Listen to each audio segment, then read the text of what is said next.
Hello, everybody, and welcome back to the Glory Glory Man Utd podcast. I'm your host, as always, Kyle Quinn, and joining me today is a special guest, Zack Lowy, from the co-founder of Breaking the Lines, and I also know him from the Global Football Show and Beyond the Pitch. It's an absolute honour to have you on the show, Zack. Hey, Carl, great to be on. Excited to be discussing a wide range of topics today, and really excited for the show. Okay, before we continue, tell us a little bit about Breaking the Lines. I have the link to your website in the description. Yeah, so basically, Breaking the Lines is a website that I founded in December 2016 after my first semester of college. Thomas Anderson, who is somebody who grew up in Amsterdam to Ghanaian parents, but moved to England, currently in Cardiff. Yes, he approached me, and as somebody who was a promising software developer, asked about potentially converting my threads and stuff into articles. So we decided to create a website. From there, we've been able to, produce a lot of interesting videos, but recently been focused a lot on new podcasts. Have quite a few podcasts in our network, and overall, just producing a lot of top-notch content in pretty much every single corner of football. Just today we've done our weekly recap of the Brasileirão season. That's pretty much a crash course 101 for anybody who hasn't been following the Brazilian football season, but wants to catch up on the likes of Andre Trindade, Vitor Roque, and so many other fantastic prospects there. And we also dropped a thread on Bradley Barcola, who is a French winger for Lyon, doing very well. So basically, our prerogative with Breaking the Lines is to make sure that every league gets the same amount of attention. We definitely don't want to strive towards producing Premier League focused content. Obviously, we do quite a bit of articles with Premier League and championship teams. But overall, I think that we've done a good job of trying to focus on not just England, but Italy, Portugal. Recently did a thread on Felipe Relvas on Portimonense, and just providing quality content to our readers in a way that is, that is definitely elucidating, but is also easy to read, digestible. We don't want to be throwing around too many buzzwords. We want to just get down to the basics. So yeah, we've been making quite a few strides recently, and definitely excited for the future with Breaking Lines. And I'm sure you guys at Breaking the Lines are aware of players a lot earlier than most Premier League fans, and we're certainly going to be talking about one or two of those later in the show. So go ahead and check that out, everybody. The link is in the description. Um, so there's a bit of breaking news just in the last half an hour or so with regards to Manchester United, and that's coming from Bloomberg. And they say that Sheikh Jazim's Qatari group is increasingly confident that their bid is winning. We've heard this before, haven't we? Those within the inner circle of the bid have now begun communicating their confidence of victory and believe it is now a matter of time before an announcement is made. And in addition to that, the structure of Jim Ratcliffe's deal has provoked opposition from current minority shareholders in Manchester United who would not be bought out. A top three shareholder sent a letter to United's board warning that the independent directors could be at risk of being sued for recommending a bid that favours one set of shareholders over the other. That's coming from Bloomberg. So, Zach, do you fully expect a Qatari takeover this summer? Look, to be honest with you, I've tuned out a lot of the news with regards to the United takeover because, as you mentioned, it's just pretty much the same thing we've been hearing for the past few months. But I will say this, what the Glazers have done to United, it's been, quite frankly, it just hasn't been good management. And the sooner they can get rid of this ownership group, the better. They need to get this done quickly because right now, you look at Liverpool completing a deal for Alexis McAllister, Newcastle really trying to become a perennial Champions League team, trying to get the deal of Sandro Tonali over the line. making top four is going to be a lot harder next season than it was this season. And frankly, United, they need to get this over the line. They need to, they cannot afford to delay their summer business any longer. And yeah, this has overall just been a really big headache for a lot of supporters. Yeah, it's certainly it's been dragging on since November, and it's becoming tedious now. I think there was another 1958 protest outside the mega store the other day, blocking people from entering the store. So the protests are continuing, but there seems to be no end in sight. And this article from Bloomberg is something that we've heard before several times about both bidders being confident of victory, but nothing has ever materialized as yet. So I'm the same as you. I wasn't even planning on talking about it. It's just that this news came out half an hour ago. It is tedious, and I hope a resolution. It comes to a resolution before the end of the summer. But given that the Premier League do tend to have processes where they have to vet owners, it can take up to 8 to 12 weeks apparently. So I don't see new owners being in place between now and the end of the transfer window. That it could be probably September, or even later than that. So we're just hoping for the best as United fans when it comes to this. And I just hope that the Glazers don't decide to hang on, because we did see news yesterday that Manchester United have projected record annual revenue of up to £640 million, and that is $815 million. However, Manchester United's gross debt stands at a staggering 725 million, and that really just shows what irresponsible owners the Glazers have been. So just to move on now to more exciting topics like players coming in and out of Manchester United. Um, First of all, I'm going to talk about David De Gea, who's been in the news again recently. And it seems as if United had agreed terms with him. De Gea had signed his end.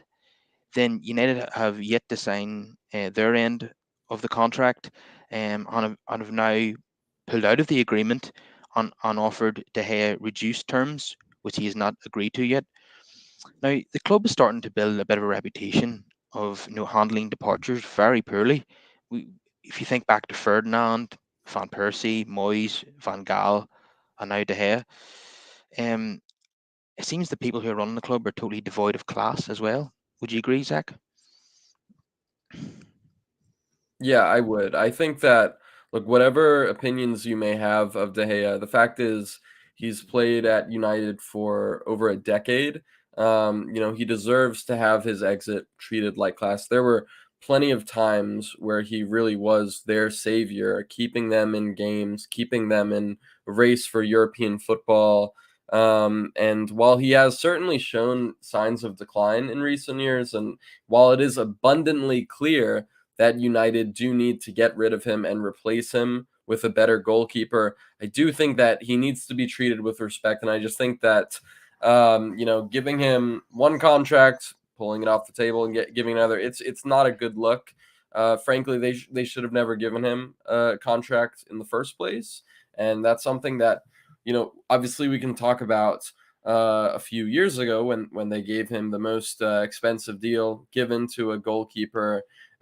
They've just not handled this well. But right now, I think that it's best for both parties to go their separate ways. I think that United definitely need more of a modern goalkeeper who's going to be a lot more comfortable in possession, but is also going to be, shall we say, a bit more fearless in terms of coming off his line, better in penalties, and overall offering an upgrade on De Gea, because I think that it is abundantly clear that in order for United to really challenge for the Premier League title, they need to move on from him.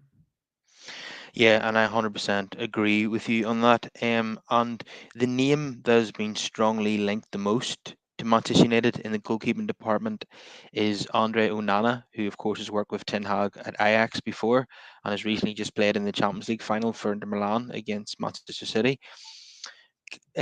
Zach, can I have your expert opinion on Onana? What do you think of him as a goalkeeper? I really like Onana. This is somebody who Yeah, he's had an interesting career.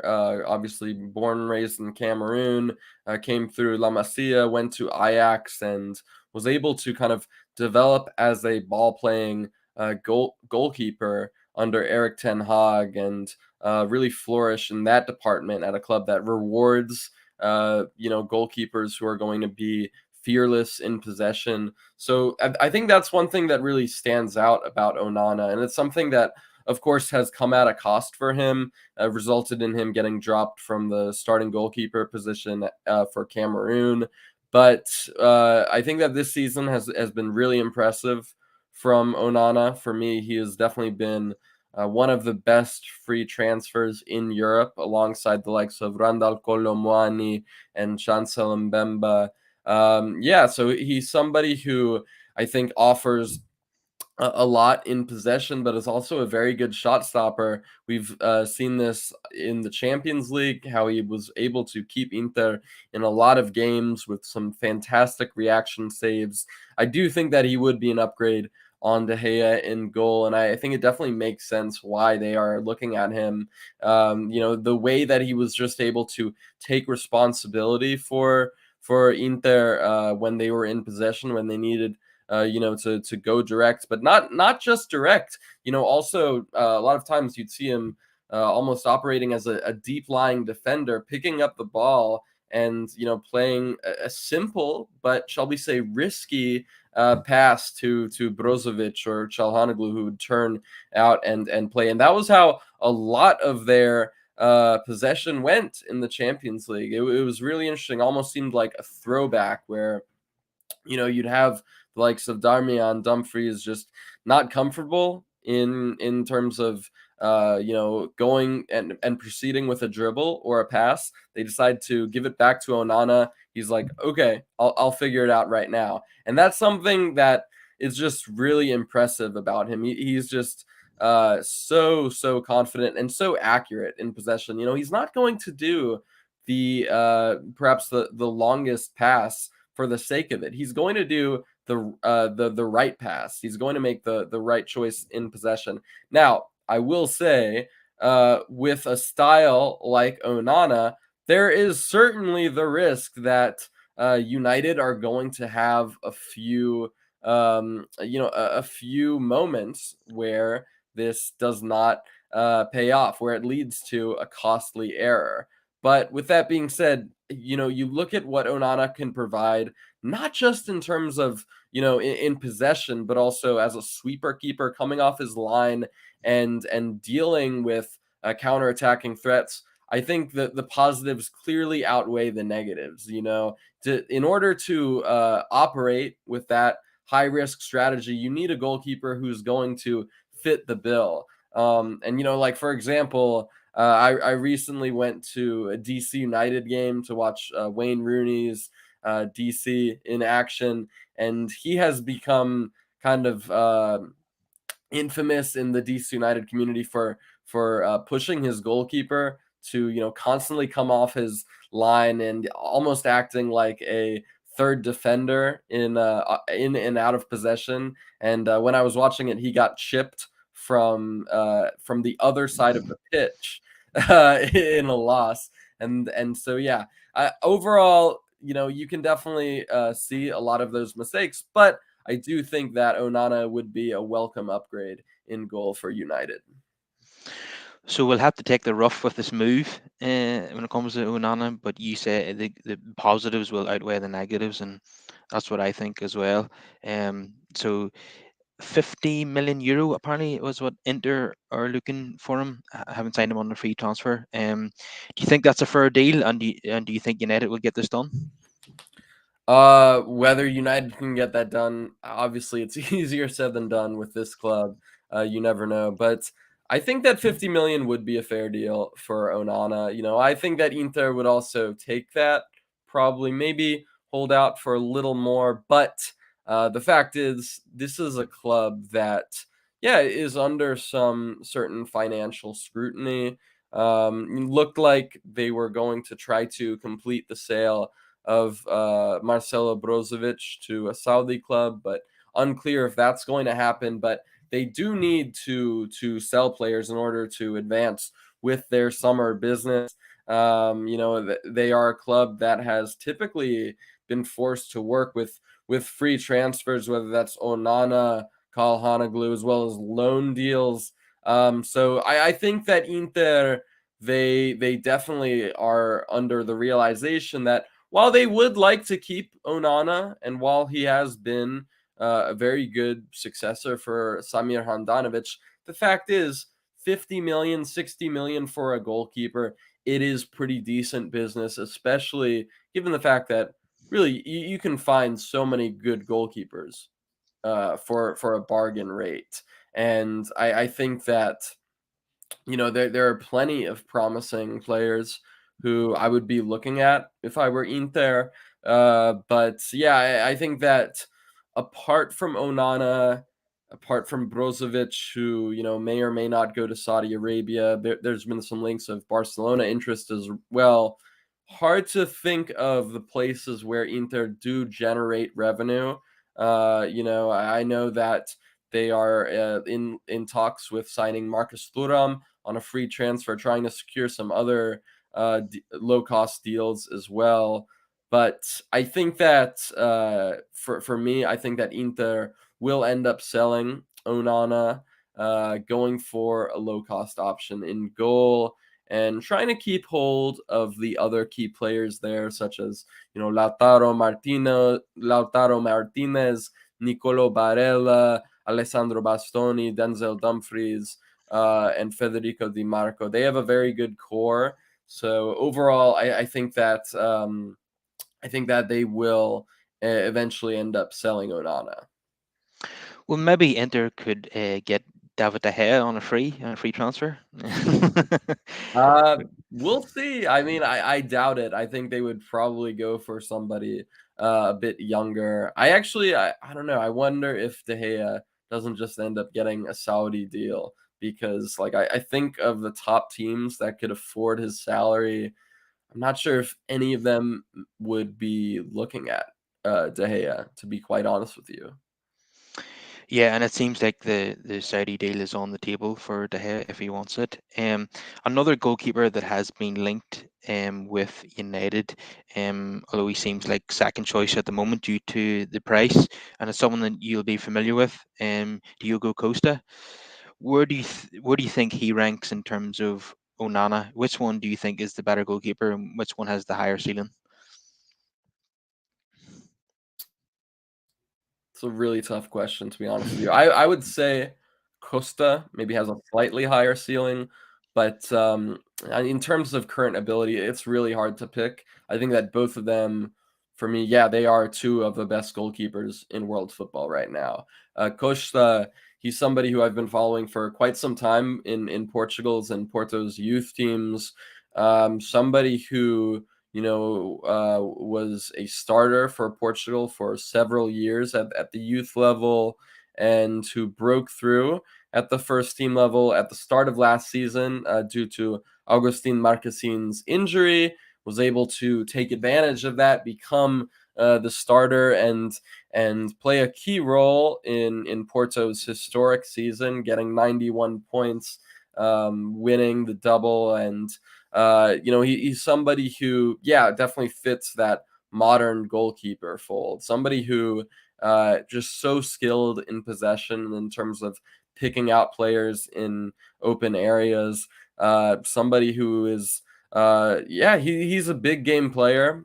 I know that some people who were watching him at the World Cup may disagree, but if you look at him in Portugal, the fact is he does not disappoint when it comes to the biggest occasions. We saw that, just a few weeks after he was given the temporary number one role following Marquezin's departure, starting, putting in a man of the match display against Sporting, as Porto ended up drawing 1-1 and ended up winning the title. So he's somebody who, yeah, has definitely been responsible for Porto taking home some, I don't want to say undeserved points, but maybe lucky points this season. I think that a lot of people looking at Porto's season on paper, getting to the Taça de Portugal final and winning the Supertaça, winning the Taça de Liga, losing out on the league title on the final day of the season. They look at it and say, "Oh, that's a pretty good return." But actually, when you look at the performances, the fact is, Porto were heavily reliant on two individuals in particular, Otavio and Diogo Costa. Costa just constantly making some massive saves, reacting and taking responsibility when playing behind a fairly old back line. Porto, their fullback positions have been two kind of weaknesses, with Joao Mario missing a lot of time due to injury. So yeah, two weaknesses in their starting lineup. But in terms of the center backs, you've got Ivan Marcano, who is 35, and Pep, who is 40. And as a goalkeeper, when you're playing behind them, you definitely need to adjust your game and take certain risks due to their lack of speed. Obviously, both of them still doing fairly well. Pep in particularly, rolling back the years, but I do think that it speaks volumes about what Costa has been able to accomplish, and I think you do even better with a younger pair of center backs. Yeah, I think Onana and Costa are both very exciting options. Just one is 20 million euro more expensive than the other, so I think that's why Ten Hag has decided to pursue his old fledging at Ajax. So just moving on to the midfield area. Now, currently United and Chelsea are 20, or no, not 20, 10 million apart in terms of their valuations. United have offered 55 million, Chelsea wants 65. Fabrizio Romano was saying today that the two clubs going to have a face-to-face meeting in the next couple of days to thrash out a deal, and finally either come to arrangement or move on. In the meantime, Chelsea are interested in Moyes Caicedo from Brighton, as are Manchester United.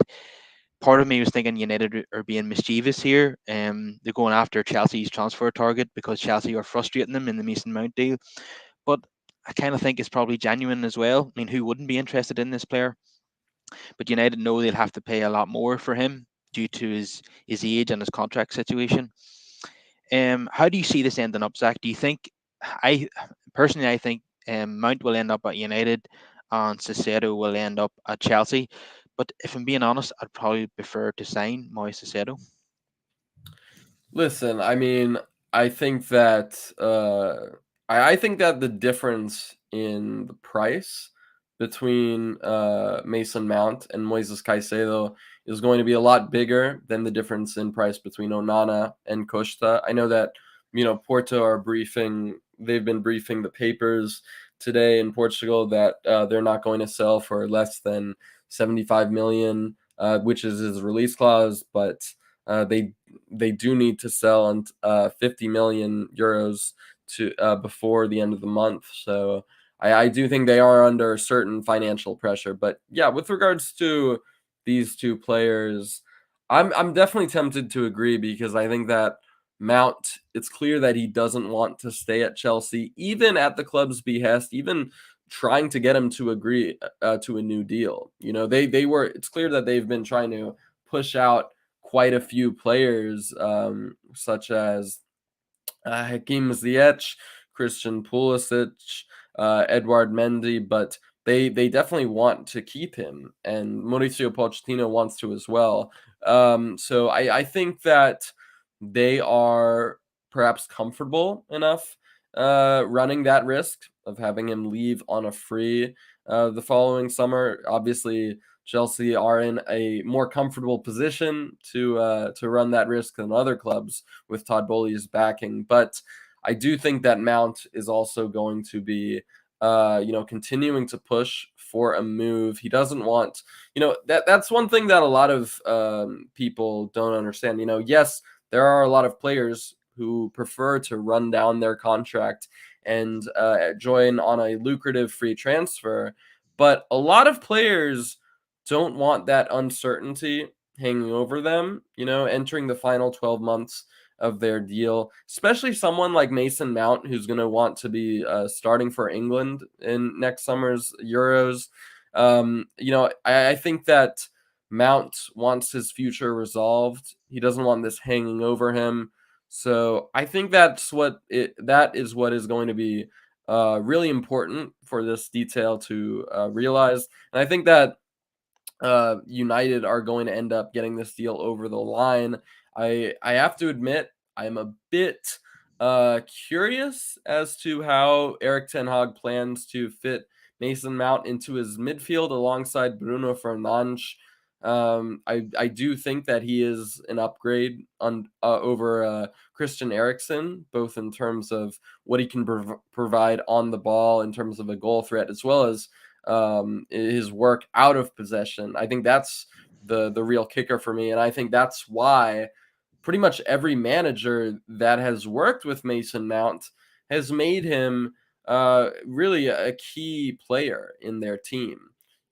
I think there have been so many times where Ericsson just looked completely fatigued after. 20 minutes and was just a real a vulnerability out of possession. But I think that that's definitely one of his strongest assets, so I think that could potentially make it work.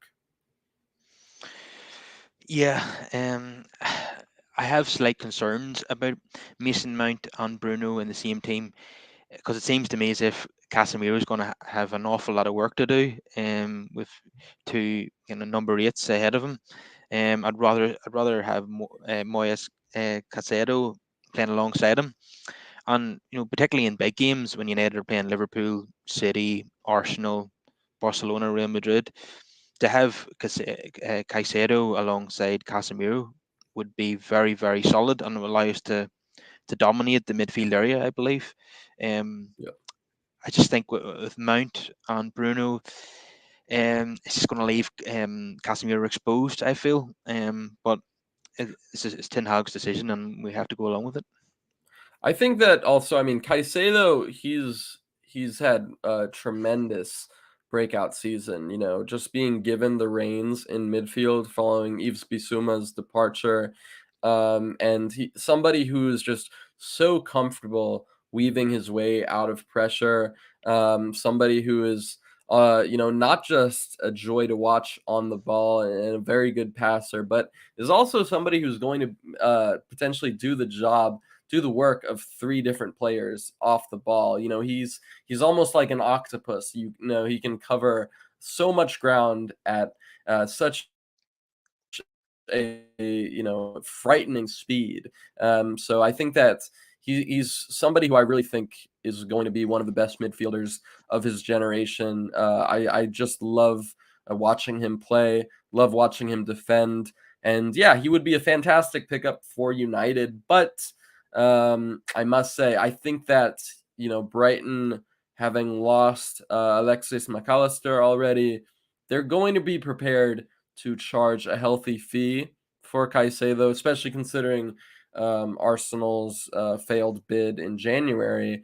They know that they have European competition coming up. They want to keep hold of their best players. They don't want to be pushed around.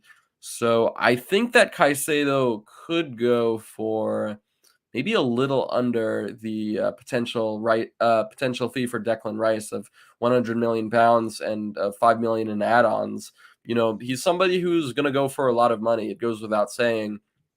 But yeah, I think that Chelsea definitely makes the most sense, and I'm just not sure right now if United, with their current ownership situation, if the Glazers are going to be persuaded to spend such a massive fee, as well as compete for this player in a saga that will likely take a few weeks. Brighton are not going to be letting him go easily.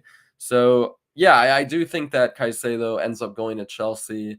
I think that right now they definitely need a quality over quantity window. I don't think that they have too many needs. I think that with regards to center forward, it looks like they're going to sign Nicholas Jackson from Villarreal. I'm not sure if they're going to try to get another experienced guy to accompany him. I think that it's clear that they need a goalkeeper, somebody who's going to be an upgrade on Mendy and Kepa.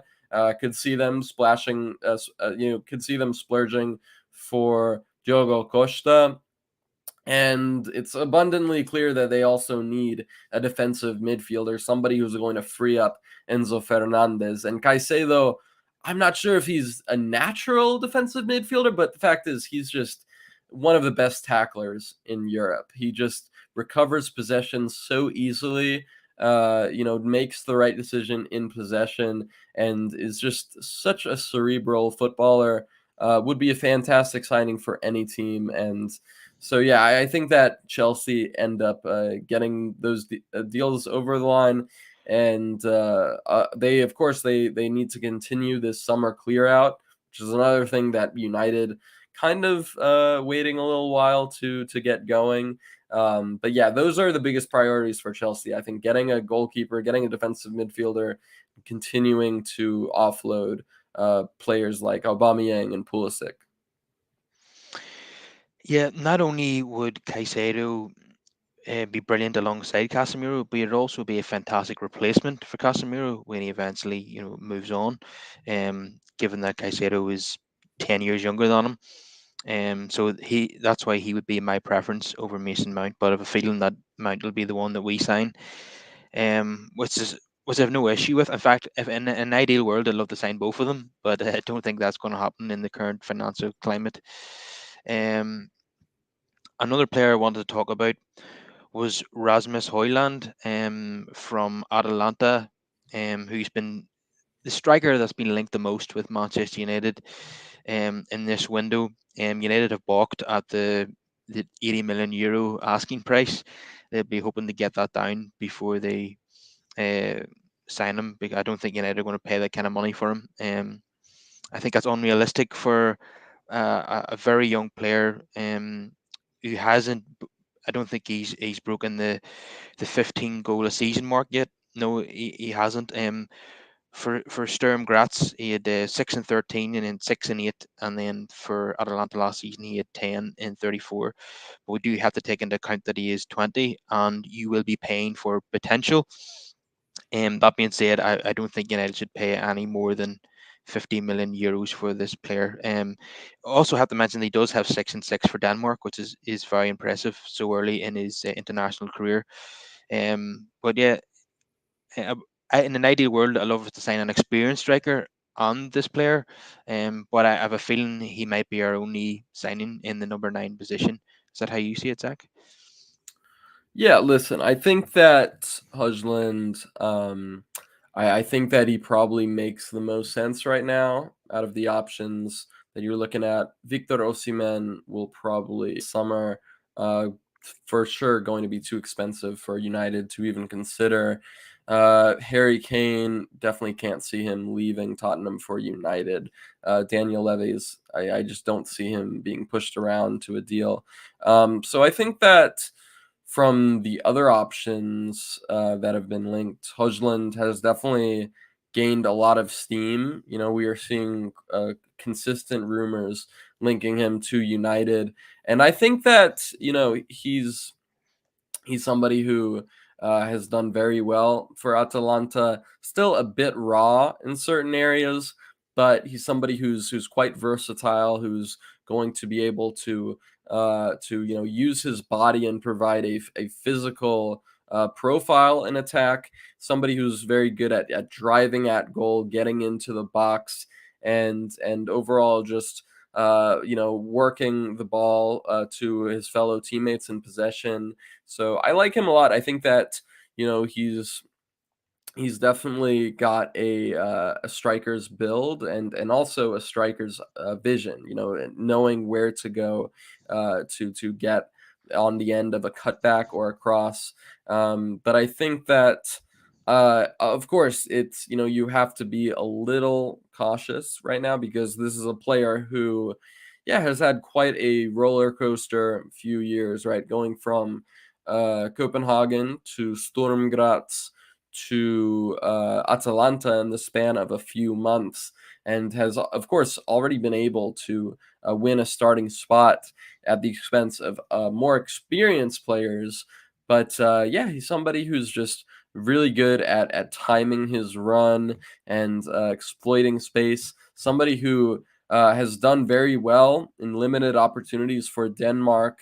For me, he's got all the makings of a brilliant center forward. I would just caution the fact that I don't think that, as opposed to Osimhen or Kane, who is definitely ready to immediately slot in right now, I do think that we could be seeing some teething issues along the way. But the fact is, Anthony Martial is entering the final year of his deal. Wout Weghorst is returning from his loan. United clearly need a center forward, and I hate to use this term, but beggars cannot be choosers. And I think that Hudgland would be a decent signing for them. Yeah, the only thing is we can't expect him to come in and score 20 Premier League goals next season, and that might come in time, but I think it'll be too early for that. So, but there might be nobody else. Anthony Martial, if he sticks around, is notoriously unreliable because of fitness issues. Um, so Hodgland might end up playing lots and lots of games and will be relied upon for his goals. If you it takes me back to 2015 actually when Martial joined the club. Um, Louis van Gaal got rid of a whole host of strikers, and we were left with just Wayne Rooney and Martial. So a young 19-year-old striker had a lot of responsibility on his shoulders, and I can see that situation happening again. Because yeah, there's nothing else out there for United that's reasonably priced. I mean, we'd all love to sign Victor Osimhen, but what are they quoting Napoli? 150 million euros. United aren't going to go anywhere near that. Do you see maybe Chelsea going in for Osimhen? I would hate to see that. Um, Maybe not now after they signed the Villarreal striker yeah, Jackson. Jackson. Yeah. It's a really tricky one because, listen, I think if Osimhen does leave Napoli this summer, it will be for a fee perhaps only topped by Neymar and Mbappe's fees. I really just think, especially considering the fact that Napoli look likely to lose Kim Min Jae this summer, I just don't see them losing two crucial assets of their Scudetto charge. But of course, he's the best option on the market. I think. He alongside the likes of Harry Kane and Robert Lewandowski and Erling Haaland, one of the best strikers in world football. And unlike Kane, he's approaching the prime of his career. So, yeah, I think that he would be a phenomenal option for United, but I don't see it happening. And probably don't see it happening with Chelsea either. I think that after completing a deal for Jackson, look, I could see them going for an experienced forward, maybe even I don't know. It's kind of a shot in the dark, but maybe Ivan Tony. I know that he's out until January, but potentially asking Jackson to lead the line until then, and then bringing him in. But it's a tough market, the center forward position. I'll have to be honest with you.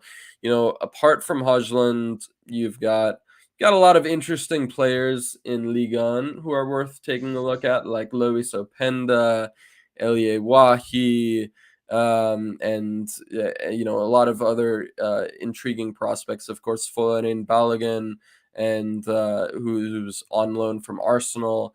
Apart from that, you look at Portugal, Mehdi Taremi, one top scorer in Portugal. Bit, he's 30, so not getting any younger, but could be an interesting, cheap stopgap for United. Looking apart from those options, you've got Dusan Vlahovic, who has been in pretty terrible form for Juventus, and who would definitely be as much, if not more, of a bet as Hojlund. I actually think there's a lot a lot of similarities between the two when you look at their physical build and their ability to get into these positions. But yeah, there aren't many great options on the market for United, I have to say. It's not a great time to buy a center forward, and as such, um, Napoli are well within their rights to demand 150 million or so for Osimhen. And by that same run of logic, Atalanta are well within their rights to demand 80 million for Hojlund. Lille are well within their rights to demand, 50 million or whatever for Jonathan David, because the fact is scarcity is going to drive that price up. Yeah, and there certainly is a scarcity at the moment in the market, which is why the top players are at a premium right now. Someone I wanted to ask you about was the United have been scouting an MLS goalkeeper from New England Revolution. Is it Jordi Petrovic, the Serbian? Can you tell us a little bit about him and what his talents are? To be honest with you, I don't follow MLS too much apart from DC United and St. Louis, but I've heard good things about him. And yeah, I know that they've got a very good run of homegrown players in there. I believe that, they've been able to take advantage of their academy. And I think that, yeah, Petrovic is another good example of that. Okay, just finally, let's talk about departures from Manchester United. Now, the likes of Maguire, McTominay, Fred, Dean Henderson, Martial have all been mooted as potential outgoings. But another player who's been linked with leaving the club and for as little as 45 million, according to the Daily Mail, um, is Jadon Sancho, who's only been at the club 2 seasons. Now he's had his moments, but he's largely disappointed. Can you see Sancho leaving the club this summer, Zach, or do you think Ten Hag will give him one more season? Yeah, I can't see him leaving this summer. I think that, yeah, 45 million, it's it's definitely a low figure when you look at it, when you look at the fact that just a few years ago Sancho was one of the hottest prospects in Europe for Borussia Dortmund, one of the top scoring U21 players.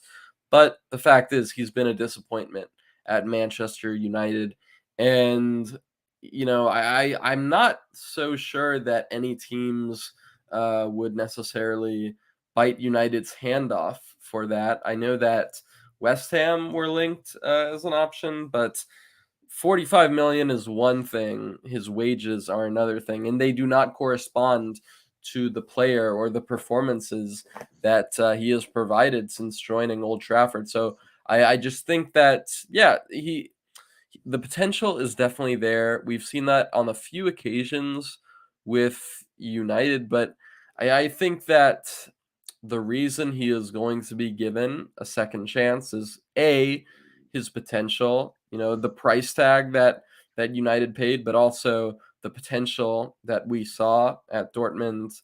Um, and I also think another big reason is you look at their other options. Alejandro Garnacho, very good, promising teenage winger who, in my opinion, should be starting over Sancho.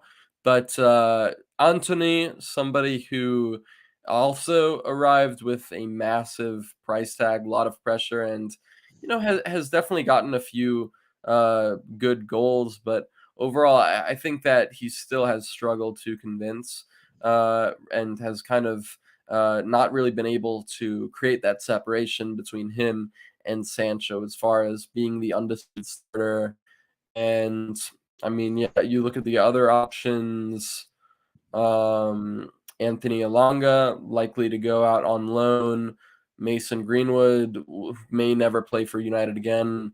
I'm not sure who I'm forgetting. Facundo Peistri probably going to go out on loan.